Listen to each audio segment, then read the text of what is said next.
Okay, yay, it's saying we're live. All right. Cheers, huzzah. Welcome to episode 14 of the Tavern. I'm not going to be on as long tonight just because I have a bunch of things I need to get done this weekend. I have a couple different things going on this weekend too. I have a rehearsal tomorrow evening with Wayward Companions. We're rehearsing for a couple of shows that we have coming up a little bit later on in the year. And I also then have another Living History event on Sunday at the John Neville House for their Whiskey Rebellion Day event. So and then on top of like some of the other projects that hey, welcome. On top of some of the other projects that I have going on, this has just been kind of a crazy month. So, but I did want to pop on at least one time this month, even if it wasn't for the full extent that I can, just to kind of give you a little bit of an update. And hey, welcome everybody coming. Just to kind of give you a little bit of an update and just let you know what's going on in my world. Like I said, it's been a bit of a crazy month, but we will be resuming with the regular Tavern live streams in August. I will be getting more guests and more topics and everything to discuss. And since I'm not going to be on as long tonight, I don't have my usual tavern setup tonight. However, I do have, just a little shout out, I do have my usual beverage that I have in these live streams. And tonight I am drinking a wonderful tea from some wonderful friends in Gettysburg. And it is the Witch's Brew tea. It's by my good friends, Fanny and Finn. What's up if you guys end up watching this, of Fanny's Boozy Jams. And if you're unfamiliar, they make these wonderful, like I said, they're based out of Gettysburg, which that alone just kind of, gives them a few notches up in my book. But they make these wonderful, pretty much booze infused jams. One of my favorites by them is their red wine jelly, and they also have some battlefield and Civil War, like figures of the Civil War themes in a lot of their jams too. And they also just recently started making some CBD infused jam. And I've had I think it's wild berry or mixed berry, their CBD infused wild berry or mixed berry jam, and it is delicious. And they recently added teas, candles, and I have had their camp coffee candle a few times on my tavern setup. And now they've added teas, and they're always adding stuff to to their inventory and the many things that handmade items that they make. But this tea, it's wonderful tea. It's called a Witch's Brew. So that name alone is just like, I had to get it just, by that name alone. And it's hints of rose, peppermint, spearmint, honeybush, calendula, and chamomile. And I'm drinking it now. It is absolutely delicious. And I'll leave their handle in the description of the replay, but definitely please check them out if you haven't. And the tea is Witch's Brew, and they do have other blends too, but this just happened to be the one that I picked up. So so that's what I'm drinking. So cheers. All right, and if you have been following me, my social media, websites, email list, etc. I recently released my new single, Lullaby, which I'm really excited to have released. It is, like I said in a previous episode, it's a dark Celtic piece, and it's Celtic inspired, I should say, because it also has notes of some Scandinavian influence too, and it's like kind of like a dark fantasy folk, I would call it, with some Celtic and Scandinavian influences. And the Scandinavian comes from the fact that the lyrics are based off of two Hans Christian Andersen tales, The Match Girl and The Little Mermaid. And when I say Little Mermaid, I mean the non-Disneyized version. So Hans Christian Andersen's tale. So I released that. It's available on my web store, and it's also available on iTunes and Spotify, Apple Store, so you can download it, stream it at those platforms, and the link is in my bio. And and I'm also excited to announce that the song is also being featured on in the film Lily's Cry, which I'm really, really excited about too. So, and I'll keep you informed on that. And Lily's Cry is being put out by Ghost Walk Films.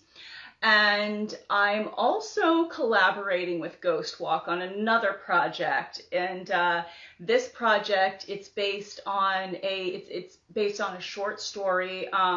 Unfortunately, I can't think of the author's name off the top of my head. But I do have the promo for the film.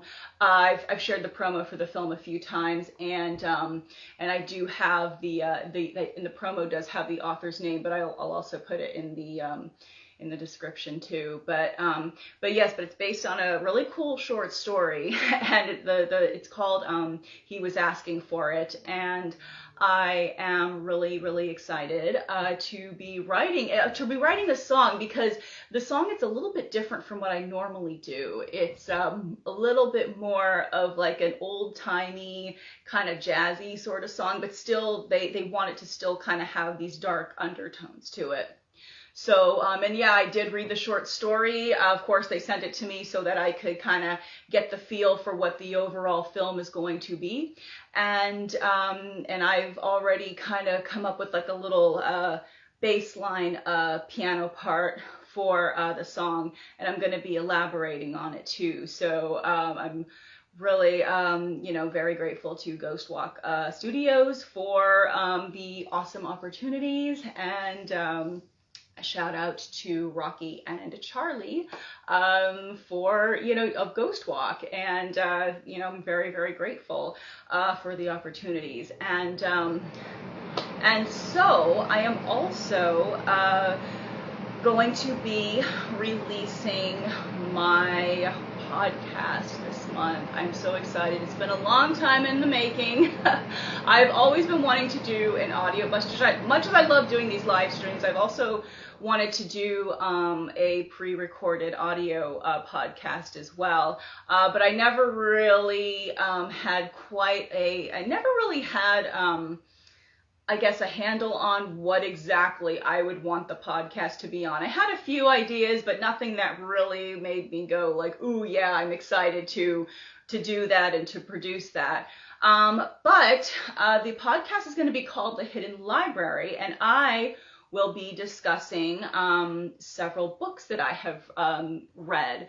And this first book the first book that I will be discussing in episode 1, it's Sarah A. Chrisman, Victorian Secrets, What a Corset Taught Me About the Past, the Present, and Myself. And this is an awesome book.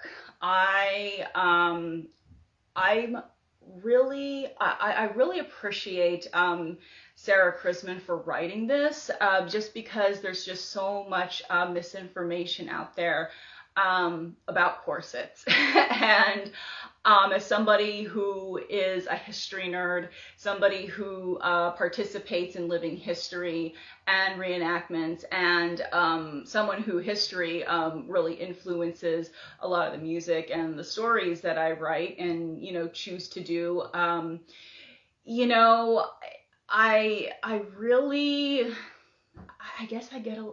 you can say I get annoyed when oh, hey, Todd, what's going on?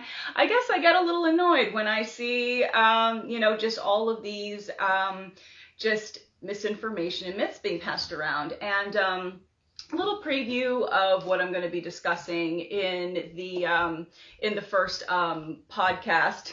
Oh, hey, in the first podcast episode is, like I said, what I really liked about Sarah Chrisman and her whole take and her whole journey on wearing a corset was the fact that she actually started out just really dead set against them. Her husband actually got one for her birthday, and she was just kind of like really like why would you do that?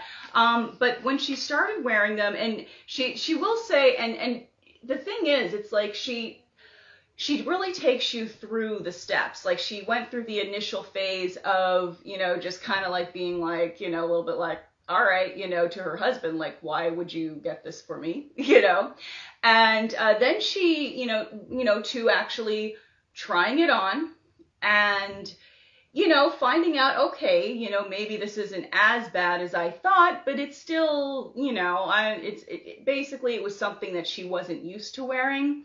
But she wore it because she and her husband were also into Victorian era and all things Victorian, so she was already kind of familiar with things. But she was also she would also like wear it, and then just kind of it's almost like as she wore it and her body became more accustomed to it, the more comfortable she found them to actually be. And she actually pretty much almost forgot that it was even there. And she actually went through a few different phases where she then got to a point where she started to have her corsets custom made for her, which you should actually do anyway. And she also goes through how the corsets that the women of the time would wear, they were actually, most of the time at least, hopefully, tailor-made to fit them. And of course there were always extremists that would do extreme tight lacing. There's always extremists in any era.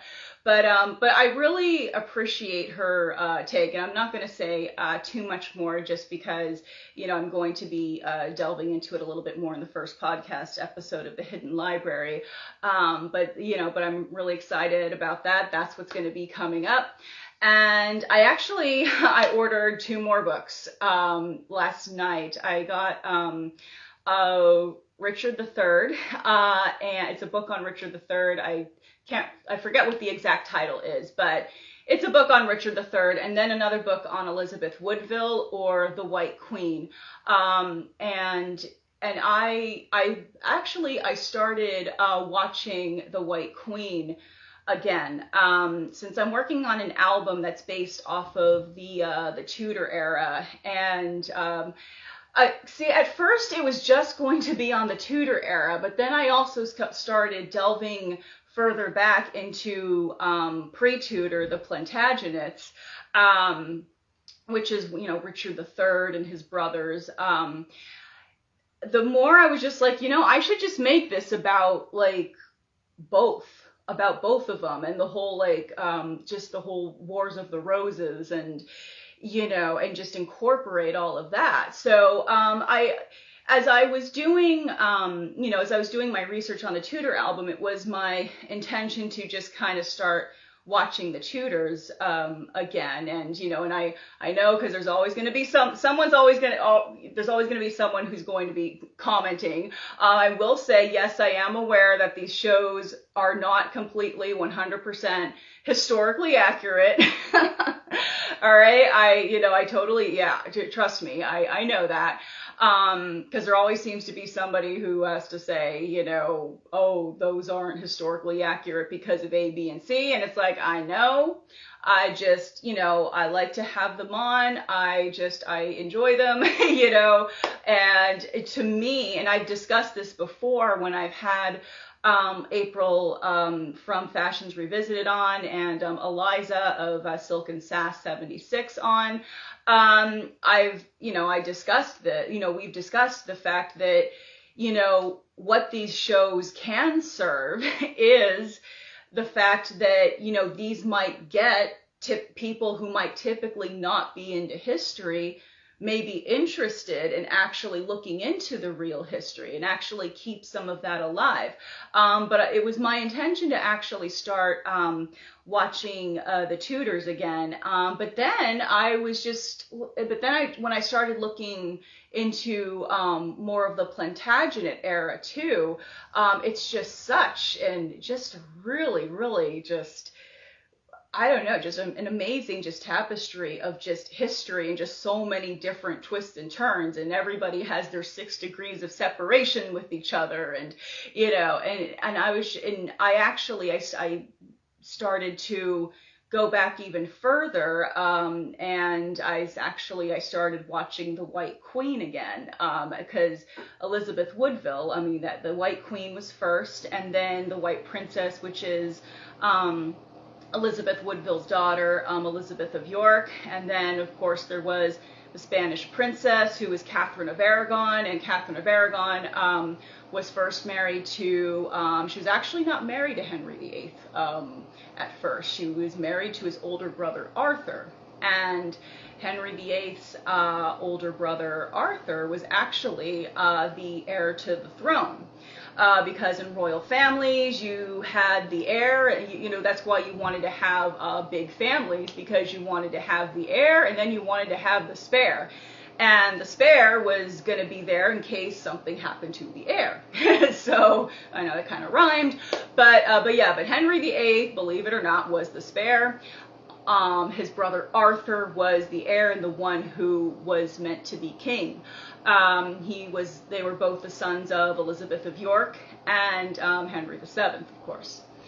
And, you know, so there we have Catherine of Aragon, which is the Spanish princess, and that shows her marriage to Arthur first, and then when Arthur, tragically passes away, then later on she ends up marrying Henry VIII, and she and Henry VIII were married for a good 20 some odd years until he met Anne Boleyn, and then that was, you know, and then that all happened and fell apart. So, I